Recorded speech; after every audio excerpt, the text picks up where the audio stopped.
Hey everyone, कैसे हो आप सभी। Welcome back to career in action. लगन आपकी एडवाइस हमारी। This is Shilpa Saroj and daily current affairs में आप सभी का बहुत बहुत स्वागत है। सो देखो, जैसे कि आप सभी को पता है कि हम डेली करंट अफेयर्स देख रहे हैं, ठीक है। 10-15 मिनट का जो वीडियो होता है वो हम देखते हैं और हमारा इससे क्या होता है कि जो हमारा करंट अफेयर्स है वो डेली अपडेट हो रहा है। आप मानो चाहे ना मानो, लेकिन आप ये चीज़ नोटिस करोगे कि जब आपके सामने कोई करंट अफेयर से क्वेश्चन आता है ना, तो आप उसको बखूबी बहुत अच्छे तरीके से अटेम्प्ट कर पाओगे। क्यों? क्योंकि आप भाई डेली करंट अफेयर्स देख रहे हो, तो आपको कुछ ना कुछ नॉलेज जो है वो गेन हो रहा है, ठीक है। तो ये बात को ध्यान में रखते हुए करंट अफेयर्स के क्लासेस जो है ज़रूर आप लोग देखा करिए, ठीक है। डेली देखा करिए, तो इससे ये होगा कि आप जो लास्ट में उठा के 6 मंथ का बैठते हो करंट अफेयर्स पढ़ने के लिए, तो कुछ चीज़ें दिमाग में रहेंगी, कुछ चीज़ें ज़्यादा से ज़्यादा निकल जाएंगी। तो वो चीज़ें ना होने से अच्छा है कि आप डेली करंट अफेयर्स पढ़ो और उसमें से जो आपको लगता है कि इंपॉर्टेंट है, इसको नोट्स में लिखने लायक है, तो उसको आप जो है फटाफट जो है नोट में लिख लीजिए, ठीक है। तो आज जो है, आज के इस वीडियो में हम 3 और 4 जनवरी 2023 का करंट अफेयर्स देखेंगे। ओके, इसका पीडीएफ पाने के लिए आप टेलीग्राम को हमारी ज्वाइन कर सकते हो।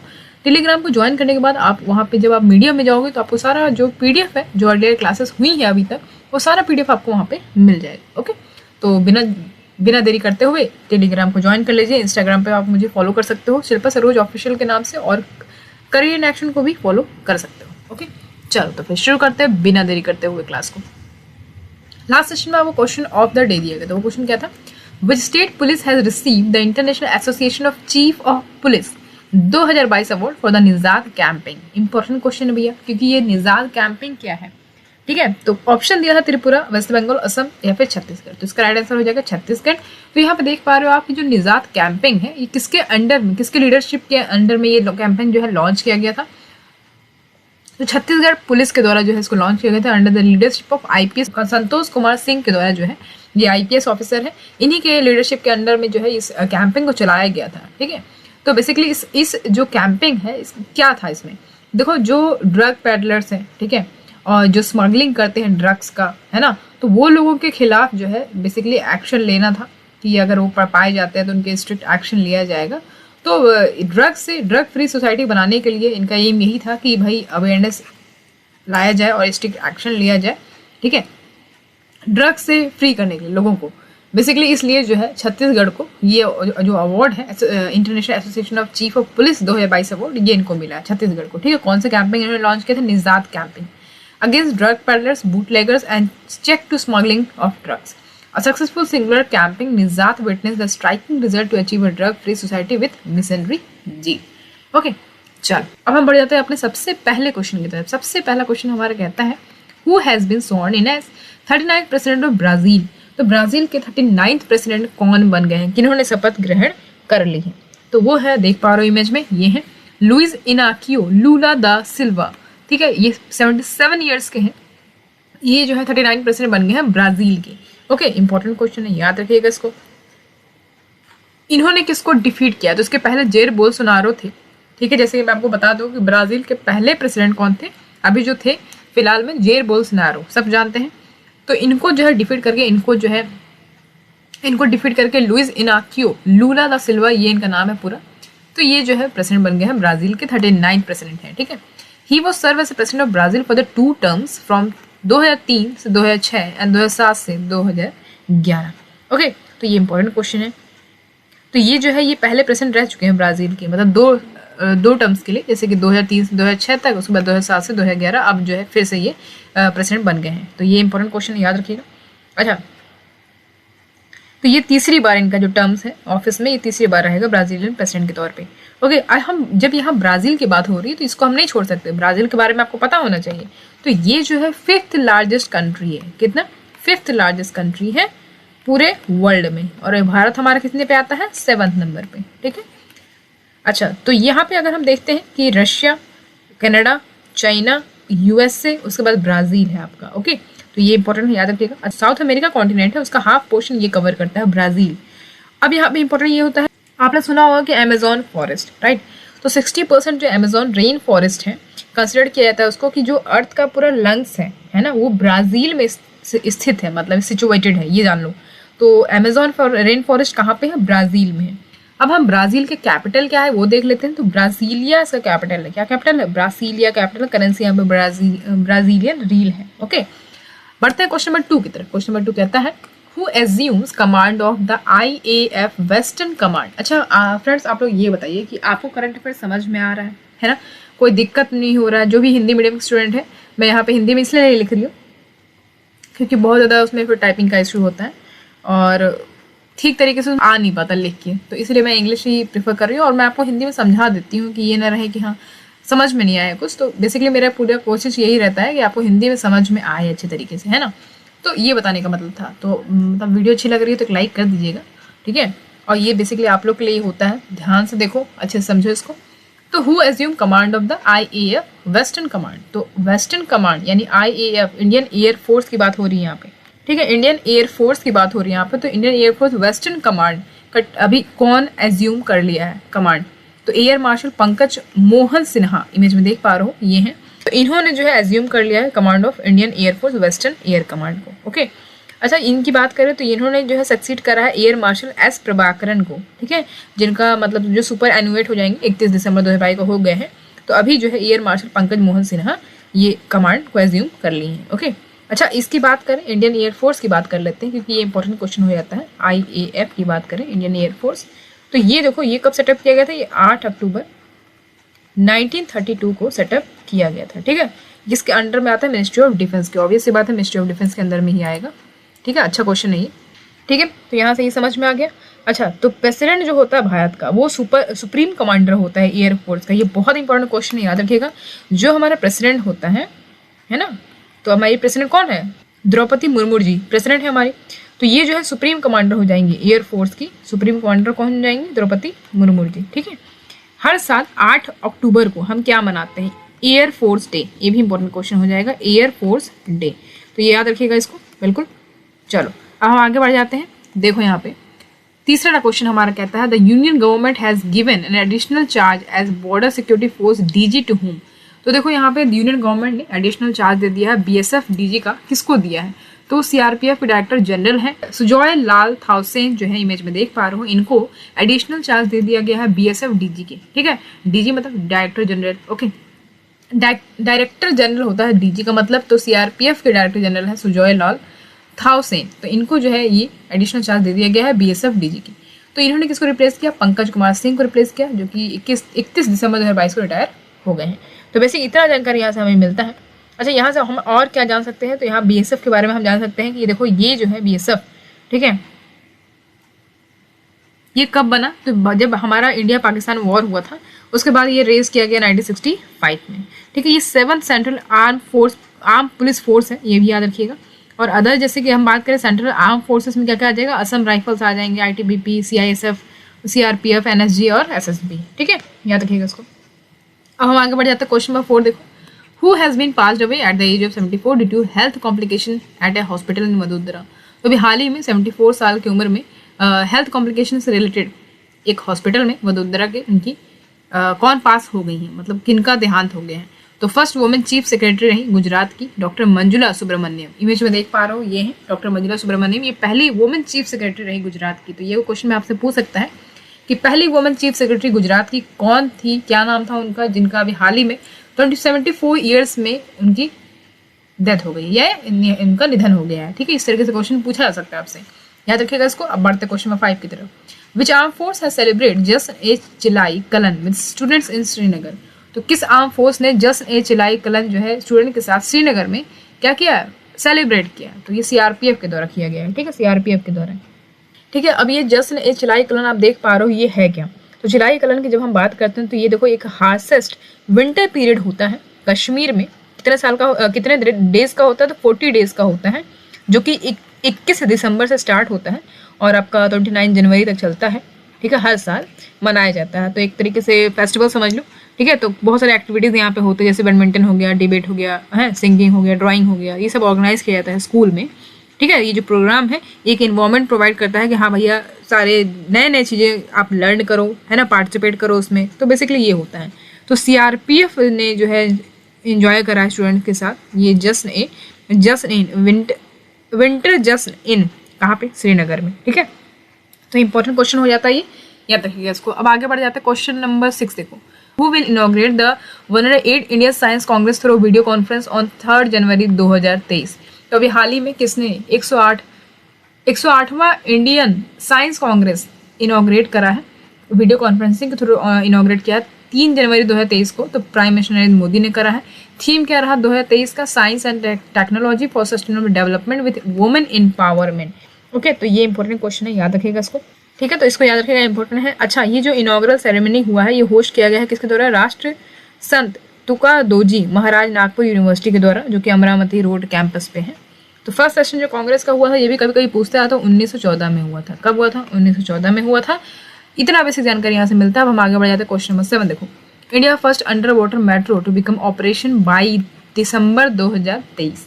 तो इंडिया का पहला अंडर वाटर मेट्रो भैया बनने वाला है, ऑपरेशन में आने वाला है, दिसंबर 2023 तक ऑपरेशन में आ जाएगा। तो कौन सा इंडिया का पहला अंडर वाटर मेट्रो है, तो east waste metro corridor project है ये एक्सपेक्ट किया गया है कि भैया दिसंबर 2023 तक ये कंप्लीट हो जाएगा। ठीक है, तो बढ़िया इसमें जाइएगा, अंडर वाटर मेट्रो का मजा लीजिएगा, देखिएगा, बहुत मजा आएगा। तो east west corridor Kolkata metro का 15 किलोमीटर लॉन्ग है और spans from Salt Lake stadium to Howrah. तो साल्ट लेक स्टेडियम से कहाँ तक जाएगा, हावड़ा तक जाएगा। ठीक है, तो इसको याद रखिएगा। तो according to Kolkata metro rail corporation के अकॉर्डिंग इंडिया का पहला अंडर वाटर मेट्रो सर्विस जो है वो यही है, east to west metro corridor project. ये एक्सपेक्टेड किया गया है कि भैया दिसंबर 2023 तक ये आ जाएगा ऑपरेशन। ओके, तो यहाँ पे कहा जा रहा है कि इसका जो लागत है वो पर किलोमीटर के हिसाब से 120 करोड़ आएगा टनल को बनाने में, और जो मैन्युफैक्चरिंग कॉस्ट आएगा टनल को अंडर वाटर बनाने में काफ़ी ज़्यादा डीप होगा, तो उसका कॉस्ट आएगा 157 करोड़ पर किलोमीटर के हिसाब से। ठीक है, तो ये जान लो। और अगर हम बात करें कि फर्स्ट मेट्रो जो इंडिया में चली है वो कोलकाता मेट्रो ही है, जो कि स्टार्ट हुई थी 24 अक्टूबर 1984 में। ठीक है, दमदम से लेके टोलीगंज तक ये गई और ये स्टार्ट हुआ था किसके हेल्प के साथ, सोवियत यूनियन के द्वारा। ठीक है, उसके बाद लार्जेस्ट मेट्रो रेल की बात करें ऑपरेशन जो इंडिया में चलती है वो दिल्ली मेट्रो है। ठीक है, और स्मॉलेस्ट मेट्रो की बात करें तो वो अहमदाबाद मेट्रो हो जाएगा। तो बेसिक इतना जानना जरूरी था, पूरा कहानी नहीं सुनेंगे इसमें। बढ़ते हैं नेक्स्ट क्वेश्चन की तरफ, जो कि बहुत इंपॉर्टेंट है, इसलिए मैं इसको स्टार बना के दी हूँ। तो Maharashtra government has appointed whom as the head of new economic advisory council of Maharashtra. तो महाराष्ट्र की न्यू इकोनॉमिक एडवाइजरी काउंसिल का हेड बनाया गया है। तो किसको बनाया गया है, Tata sons chairman N Chandrasekaran.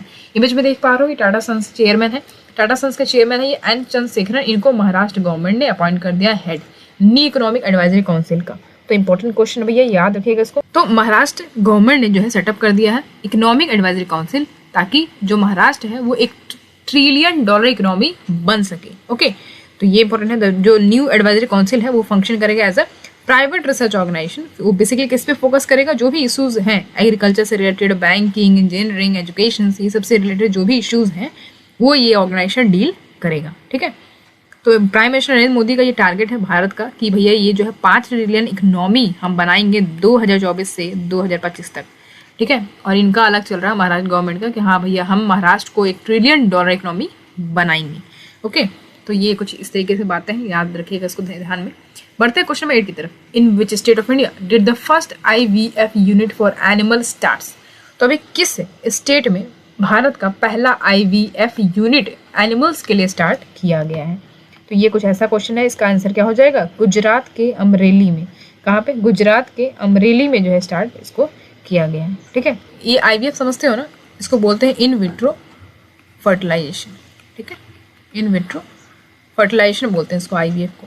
तो इंडिया का पहला in vitro fertilisation mobile unit animals के लिए कहाँ पे किया गया, गुजरात के अमरेली में। कहाँ पे, गुजरात के अमरेली में। ठीक है, याद रखिएगा। The mobile IVF lab was inaugurated by union minister Purushottam Rupala.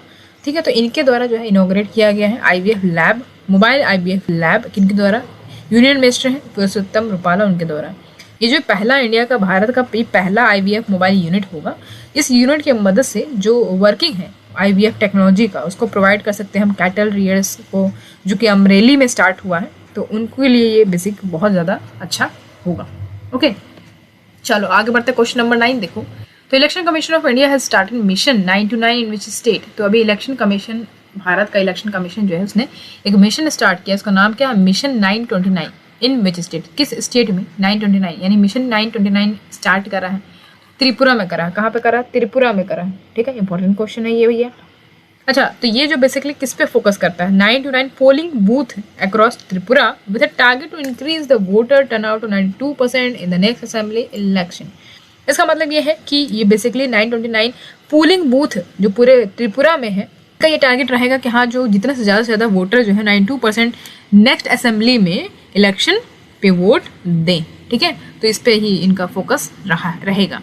तो अभी जो है इलेक्शन कमीशन ने अनाउंस करना बाकी है कि भाई जो पोलिंग शेड्यूल है त्रिपुरा का वो कब होगा, तो अभी नहीं बताया गया इसको। तो बेसिकली ये यहाँ पे कहना चाह रहा था कि इलेक्शन कमीशन ने ये स्टार्ट करा मिशन, इसमें क्या मतलब है ये समझ लो। इलेक्शन कमीशन ऑफ इंडिया ने के अकॉर्डिंग ये इन्होंने कहा कि जो बूथ है इसके पहले 2018 का जो असेंबली पोल हुआ था उसमें सिर्फ 89% ही से कम वोट लोगों ने दिया था। तो इसीलिए जो है अवेयरनेस फैलाने के लिए ये मिशन स्टार्ट किया गया है।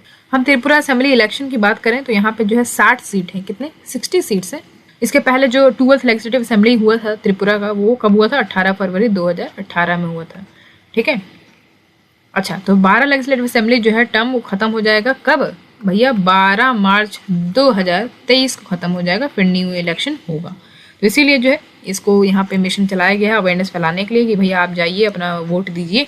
ठीक है, सही निर्वाचन करिए। तो चीफ मिनिस्टर जो है त्रिपुरा के अभी कौन हो जाएंगे, तो मनिक साहा है, अभी मनिक साहा है। ओके, चलो इतनी जानकारी मिलती है। अब आगे बढ़ते हैं क्वेश्चन नंबर 10। देखो क्वेश्चन नंबर 10 कहता है who have research and concluded that the constant rip current zone at Rushikonda beach and RK beach have become a danger to the beach visitors. तो देखो यहाँ पे कुछ रिसर्चर्स हैं, कौन है वो रिसर्चर्स जिन्होंने ये कंक्लूड किया है कि भैया कांस्टेंट रिप करंट जोन है रुसिकोंडा बीच और आरके बीच पे, जो कि बहुत ज़्यादा बीच विजिटर के लिए डेंजर बन सकता है। तो इंडियन स्पेस रिसर्च ऑर्गेनाइजेशन यानी इसरो और national centre for earth science यानी NCES एंड आंध्र यूनिवर्सिटी, ये तीनों ने मिलकर जो है रिसर्च करा है और ये कंक्लूड ये किया है कि हाँ भैया ये बहुत ज़्यादा डेंजर हो जाएगा बीच विजिटर्स के लिए। कहाँ पे, आरके बीच और रुसिकोंडा बीच। ठीक है, तो ये कुछ ऐसा इंपॉर्टेंट क्वेश्चन है, इसको समझ लीजिए। ये देखो इनके अकॉर्डिंग टू स्टेट गवर्नमेंट कम से कम 200 से ज़्यादा पीपल्स इस सी में डूब चुके हैं। ठीक है, बहुत सारे वेरियस बीचेस में जो कि विशाखापट्टनम के आसपास है। कुछ 2012 से लेकर 2022 तक की बात करें तो अभी तक 200 से ज़्यादा लोग वहाँ पर डूब चुके हैं। आरके बीच की बात करें तो सिटी में कम से कम 60% डेथ हो चुकी हैं। मेजॉरिटी जो डेथ की है वो रिप करंट्स की वजह से ही हुई है। ठीक है, प्रेजेंस ऑफ रिप करंट्स। तो ये रिप करंट्स होते क्या है, रिप करंट्स देखो बहुत पावरफुल होते हैं, नैरो चैनल्स होते हैं, वाटर का मूवमेंट जो है बहुत ज़्यादा फास्ट होता है उसमें। ठीक है, और वो शोर से लेकर शी तक आते हैं।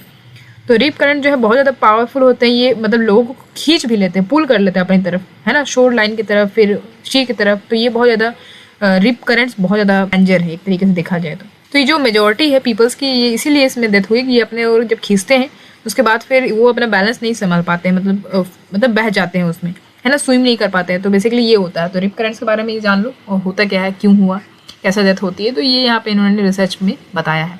आगे बढ़ते हैं। देखो 4 जनवरी को क्या मनाते हैं, वर्ल्ड ब्रेल डे।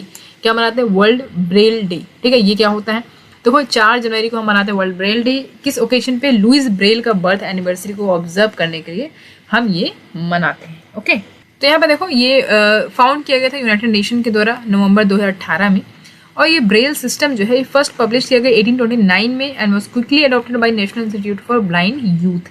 ठीक है, जो लोग देख नहीं पाते हैं तो उन लोगों के लिए बिल्कुल उन लोगों के लिए जो है ये Braille day, world Braille day मनाया जाता है। तो कैसे क्या होता है क्या इसमें, तो देखो ये लुइस ब्रेल को ऑनर करने के लिए और अवेयरनेस फैलाने के लिए about accessible means of communication for disable people.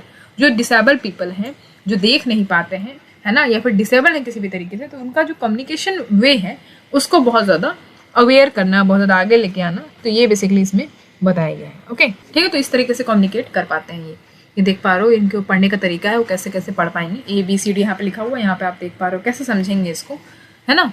तो इस तरीके से ये इनका तरीका होता है, वर्ल्ड ब्रेल डे हम मनाते हैं। ओके, चलो अब आगे बढ़ जाते हैं। क्वेश्चन नंबर 11 देखो, the election commission has appointed which folk singer as the state icon of Bihar. तो अभी इलेक्शन कमीशन ने अभी अपॉइंट करा किस फोक सिंगर को स्टेट आइकन ऑफ बिहार, यानी बिहार का स्टेट आइकन अपॉइंट करा है।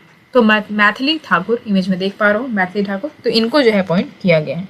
ओके, तो ये जो है अवेयरनेस क्रिएट करेंगे among the voters for their participation in the electoral process. तो इलेक्शन में वोटर्स में वोट करने के लिए इलेक्टोरल प्रोसेस जो होगा उसमें पार्टिसिपेट करेंगी, अवेयरनेस फैलाएंगी, है ना। तो ये कहाँ पे बॉर्न हुआ है, मधुबनी डिस्ट्रिक्ट बिहार से आती है ये। तो ये बेसिकली बहुत, तो इनकी बात करें तो बहुत ही ट्रेन है इंडियन क्लासिकल्स में, फोक म्यूजिक में। इनका गाना सुनो आप, मज़ा ही आ जाएगा, है ना। तो ये रिसेंटली सेलेक्ट की गई है उस्ताद बिस्मिल्लाह खान युवा पुरस्कार से, जो संगीत नाटक एकेडमी हुआ था। इनका गजब का कंट्रीब्यूशन रहा है फोक म्यूजिक में बिहार 2021 में। ओके, तो इतना बेसिक इनके बारे में जानना जरूरी था। अब हम आगे बढ़ते हैं क्वेश्चन नंबर 12 की तरफ। Who has become 78th grand master of India at the MPL 59th national senior chess championship in New Delhi. देखो अभी हाल ही में 78 ग्रैंड मास्टर भारत का कौन बन गए हैं? MPL 59th national senior chess championship New Delhi में हुआ, तो वो है कौस्तभ चैटर्जी, 19 साल के हैं मात्र। तो ये जो है यहाँ पे फिर 78 ग्रैंड मास्टर बन गए हैं। तो देखो ये जो है 10th ग्रैंड मास्टर भी रहे वेस्ट बंगाल के, इंपॉर्टेंट है। और 77, देखो ये आंकड़ा याद रखना, ठीक है। रैंक की बात करें 77 नंबर, ये तो 78 हो गए ग्रैंड मास्टर। 77 इसके पहले मैंने आपको बताया था, तो आदित्य मित्तल है, ठीक है, आदित्य मित्तल है, ठीक है। और 76 की बात कर लें तो ये कौन है? प्रणव आनंद, प्रणव आनंद, ठीक है, ये याद रखिएगा। 76 इंडिया के पहले चेस ग्रैंड मास्टर कौन रहे थे? विश्वनाथ आनंद, ये तो सबको पता होना चाहिए। कब किए थे? 1988 में, डेट इंपॉर्टेंट है। इंडिया का पहला चेस ग्रैंड मास्टर बोला जाए तो विश्वनाथ आनंद, आंख मूंद के लगा दीजिएगा। डेट पूछ ले तो 1988 लगा दीजिएगा, ठीक है, ये समझ में आ गया। आगे बढ़ जाते हैं क्वेश्चन नंबर 13। देखिए, the government of India has selected how many people for the highest honour for overseas Indian Pravasi Bharatiya सम्मान अवार्ड 2023। तो गवर्नमेंट ऑफ इंडिया ने अभी कितने लोगों को सेलेक्ट किया है as a highest honour provide करने के लिए ओवरसीज इंडियंस के तौर पे? प्रवासी भारतीय सम्मान अवार्ड से नवाजा जाएगा उनको 2023 में। तो 27 लोगों को जो है इन्होंने सेलेक्ट किया है, ठीक है, हाईएस्ट ऑनर प्रोवाइड करेंगे ओवरसीज इंडियंस को। अब ये प्रवासी भारतीय दिवस कन्वेंशन जो है कहाँ पे हुआ? ये इंदौर के, मध्य प्रदेश के इंदौर में हुआ है। कब से कब? 8 से 10 जनवरी 2023 तक चलेगा। ओके, इंपॉर्टेंट है, इसको याद रखिएगा। तो ये जो अवार्ड है किसके द्वारा दिया जाएगा? प्रेसिडेंट द्रौपदी मुर्मू जी के द्वारा दिया जाएगा। ये 17th एडिशन है प्रवासी भारतीय दिवस कन्वेंशन का, ठीक है। और इसमें चीफ गेस्ट रहे हैं, ये इंपॉर्टेंट है। तो प्रेसिडेंट है गुआना के मोहम्मद इरफान अली, इनको चीफ गेस्ट बनाए गए हैं, ठीक है। अच्छा, इसका थीम क्या है? भारतीय प्रवासी 2023 का अगर हम थीम की बात करें तो क्या है? Diaspora reliable partners for India progress in Amrit Kaal, ठीक है, याद रखिएगा, इसको इंपॉर्टेंट है। चलो अब आगे बढ़ जाते हैं क्वेश्चन नंबर 14। देखो, who became the first women officer to be operationally deployed at the highest battle ground in Kumar post on Siachen glacier. तो अभी कौन पहली वुमेन ऑफिसर है जिनको मतलब ऑपरेशन, जिनको जो है तैनात किया गया कहाँ पे? हाईएस्ट बैटल ग्राउंड जो कुमार पोस्ट है सियाचिन ग्लेशियर में, वहाँ पे। तो कैप्टन शिवा चौहान है, इमेज में ये कैप्टन शिवा चौहान है, इनको जो है यहाँ पे अपॉइंट करा गया है, ठीक है, मतलब इनको यहाँ पे डिप्लॉय किया गया है। तो सियाचिन ग्लेशियर की बात करें तो काराकोरम रेंज में है, 75 किलोमीटर लॉन्ग है, 47 माइल्स कह लो, which makes it the second largest non polar glacier in the world. तो second largest non polar glacier हो जाएगा इस मामले में, फेडचैंको ग्लेशियर इन तजाकिस्तान के बाद, ठीक है। इतना बेसिक जानकारी यहाँ से मिलता है। हम आगे बढ़ जाते हैं क्वेश्चन नंबर 15 की तरफ। क्वेश्चन नंबर 15 कहता है, prime minister Narendra Modi will launch the world longest river cruise which will travel from which state to Dibrugarh in Assam via Bangladesh on 13 January 2023। Prime minister Narendra Modi ने अभी वर्ल्ड का लॉन्गेस्ट रिवर क्रूज लॉन्च करा है, जो कि ट्रैवल करेगा किस स्टेट से? डिब्रूगढ़ असम बांग्लादेश होते हुए जाएगा 13 जनवरी 2023 को। तो भैया बनारसी इन उत्तर प्रदेश, तो उत्तर प्रदेश के बनारस से होते हुए ये कहाँ से जाएगा? डिब्रूगढ़ असम बांग्लादेश से होते हुए जाएगा ये, ठीक है। तो ये इंपॉर्टेंट क्वेश्चन है। पहला अगर पूछे कि किसने इनॉग्रेट करा तो प्राइम मिनिस्टर नरेंद्र मोदी ने, और कहाँ से कहाँ तक जाएगा तो ये तो मैंने आपको बता दिया, तो उसको ध्यान में रखिएगा। वर्ल्ड का लॉन्गेस्ट रिवर क्रूज हो जाएगा ये, ओके, 13 जनवरी को लॉन्च किया जाएगा। और ये सिंगल लार्जेस्ट रिवर जर्नी होगा बाय सिंगल रिवर शिप पूरे वर्ल्ड में, तो ये इंपॉर्टेंट है, याद रखिएगा। अच्छा, ये जो क्रूज है इसका नाम जो रखा गया वो गंगा विलास क्रूज रखा गया है। क्या रखा गया है? गंगा विलास क्रूज, ठीक है।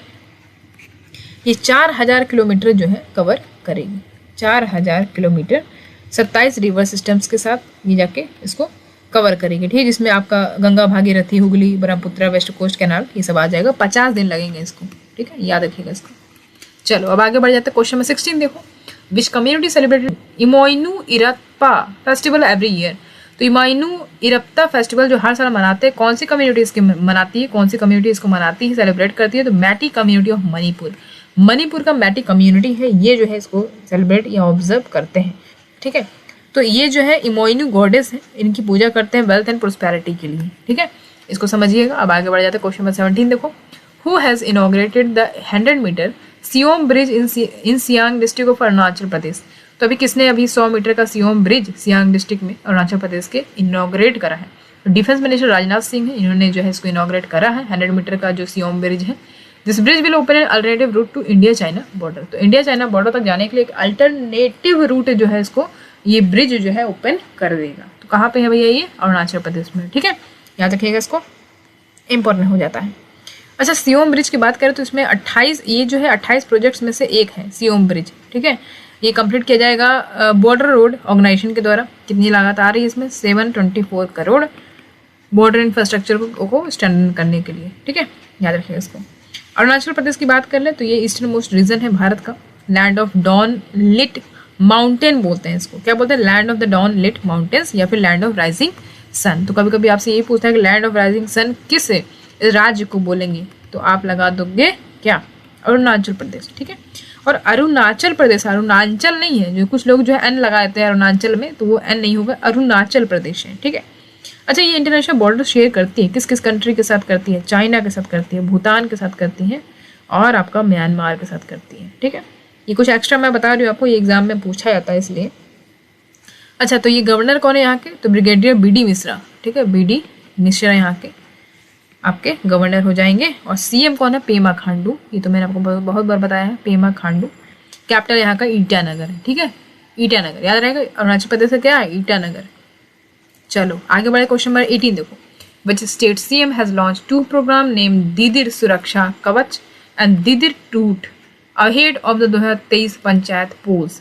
तो वेस्ट बंगाल के CM है ममता बनर्जी। इन्होंने जो है लॉन्च करा 2 प्रोग्राम जिसका नाम है दीदिर सुरक्षा कवच और दीदिर दूत। ठीक है, 2023 पंचायत इलेक्शन के पहले इन्होंने ये लॉन्च कर दिया है।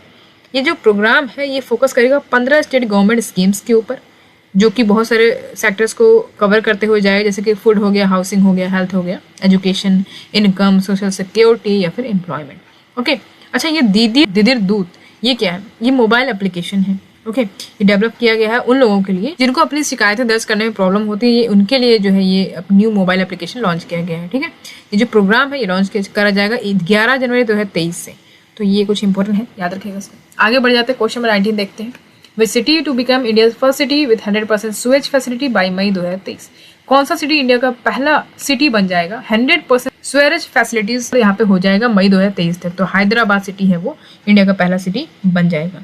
ओके, तो यहाँ पे यहाँ पे कहा गया है कि देखो 31 न्यू सेवरेज ट्रीटमेंट प्लांट्स लगाए जाएंगे, बिल्ड किए जाएंगे सिटी में। इन्वेस्टमेंट होगा कुछ 3866 करोड़ का।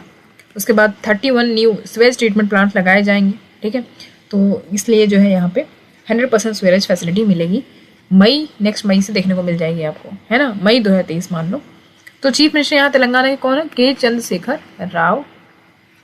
और यहाँ के गवर्नर कौन है तेलंगाना के? तमिलिसाई सौंदरराजन। ठीक है, तमिलिसाई सौंदरराजन। आगे बढ़ते क्वेश्चन नंबर 20 देखो। Which 2 body have launch SMART program. किस 2 बॉडी ने स्मार्ट प्रोग्राम को लॉन्च करा है? तो national commission for Indian system of medicine और central council for research in Ayurvedic science. तो ये दोनों ने मिलकर जो है स्मार्ट प्रोग्राम को लॉन्च करा। ये क्या है? SMART refers to scope for main streaming Ayurveda research in teaching and professionals. ठीक है, बेसिकली ये होता है स्मार्ट का मतलब। ओके, तो इसका एम क्या है? देखो, साइंटिफिक रिसर्च जो होता है ना, हेल्थ केयर रिसर्च की बात करें, जैसे कि मान लो आयुर्वेदा कॉलेजेस हो गए या हॉस्पिटल्स हो गए, तो उनका जो साइंटिफिक रिसर्च है उसको काफ़ी ज़्यादा बूस्ट करना। ठीक है, और हेल्थ केयर रिसर्च को काफ़ी ज़्यादा प्रायोरिटी देना। तो ये जो प्रोग्राम है ये लॉन्च किया गया है। इनके जो चेयरमैन है, NCISM के जो चेयरमैन है वैद्य जयंत देव पुजारी, इनके द्वारा इसको जो लॉन्च किया गया है। ठीक है, तो इम्पोर्टेंट हो जाएगा। और इसके जो प्रोफेसर हैं रवि नारायण आचार्य DG जो है, इन दोनों के द्वारा जो है इसको लॉन्च किया गया है। ठीक है, क्वेश्चन नंबर 21 देखेंगे। Which country has adopted the euro as its currency with effect from 1 January 2023 and became 20 member of eurozone. तो किस कंट्री ने अभी यूरो को अडॉप्ट कर लिया एज इट्स करेंसी, जो कि 1 जनवरी 2023 से इन्होंने ये इफेक्ट में आ चुका है और ये 20 मेंबर हो जाएगा यूरोजोन का। तो क्रोशिया जो कंट्री है इसने जो है अडॉप्ट कर लिया है यूरो को अपना करेंसी। ठीक है, तो इसको याद रखिएगा। अब ये 20 मेंबर हो जाएगा यूरोजोन का। तो क्रोशिया जो है यूरोपियन यूनियन में इंटर करा था कब? 2013 में। ठीक है, अच्छा, तो ये जो है अब 27 कंट्री बन जाएगा सेंगजन एरिया को ज्वाइन करने वाला। अब ये सेंगजन एरिया क्या है? देखो, ये एक ऐसा एरिया है जिसमें 27 यूरोपियन कंट्रीज हैं तो वो क्या करते हैं, जितने भी पासपोर्ट्स हैं या बॉर्डर कंट्रोल्स हैं वो सबको एबॉलिश कर देते हैं, मतलब म्यूचुअल बॉर्डर्स के तौर पे वो क्या करते हैं, जितने भी पासपोर्ट हैं उसको एबॉलिश कर देंगे। तो ये सब इसमें इस एरिया में आने वाला 27 कंट्री हो जाएगा, ठीक है। इसमें होगा क्या, तो इसमें क्या होता है, जब इसमें इसका जब मेंबर बनेगा तो इसमें क्या होगा कि जो भी मेंबर्स हैं एक दूसरे कंट्री के, वो फ्रीली मूव कर सकते हैं, ट्रैवल कर सकते हैं, वर्क कर सकते हैं, है ना, यूरोपियन यूनियन कंट्रीज़ में विदाउट एनी स्पेशल फॉर्मेलिटी। तो यूरोजोन जो है एक ऑफिशियल, जिसको हम बोलते हैं यूरो एरिया, ठीक है, ऑफिशियली इसको क्या बोला जाता है, यूरो एरिया बोला जाता है। और क्रोशिया की बात करें तो क्रोशिया जो कंट्री है वो नॉर्थ वेस्टर्न पार्ट में बाल्कन पेनिनसुला में लोकेटेड है। इसका कैपिटल क्या है, जगरेब। क्या कैपिटल है, जगरेब कैपिटल है, याद रखिएगा। सो कैपिटल पे क्वेश्चन में पूछता है कभी कभी, यूरो इसका करेंसी हो गया है, ठीक है। इतना बेसिक जानकारी यहाँ से मिलता है। अब आगे बढ़ते हैं, लास्ट क्वेश्चन देखो, which country has become the first country in Asia and second in the world to launch hydrogen power train.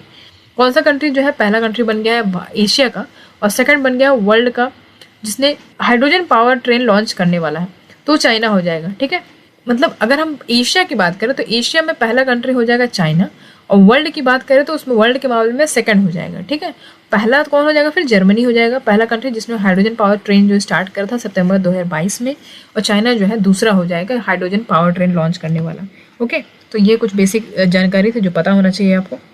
तो जो हाइड्रोजन पावर ट्रेन है, इसको हाइड्रोजन जो बेसिकली हाइड्रोजन जो है उसको ग्रीन फ्यूल माना गया है फ्यूचर का, है ना।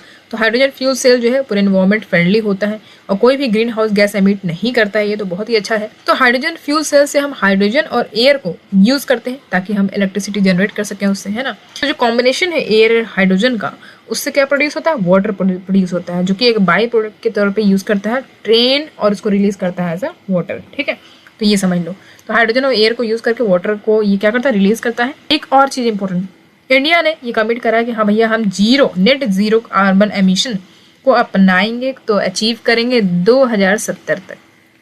अभी का कुछ पता ही नहीं चल रहा, 2070 तक टारगेट रख दी है, पता नहीं कहाँ होगा उसके पहले देखते हैं। तो ये समझ में आया आपको, ये समझ में आया आज तक का करंट अफेयर्स। तो जाते जाते क्वेश्चन ऑफ द डे भी देते जाऊँ।